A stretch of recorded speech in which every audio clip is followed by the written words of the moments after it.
Let's discuss how to perform high-level disinfection for these devices.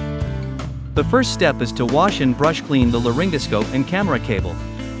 While washing the camera cable, ensure that the USB connection remains dry. All other parts are washable. After cleaning, immerse the laryngoscope and camera cable in Sidex. You might have to place a heavy object on the lightweight 3D printed laryngoscope to fully submerge it.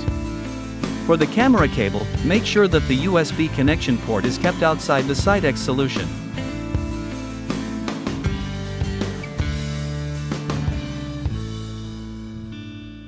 After 10 to 20 minutes, remove the laryngoscope and camera cable with sterile gloves, rinse with sterile water.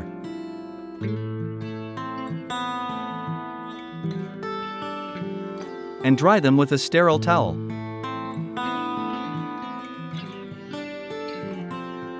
Finally, place them inside a sterile cover and seal it.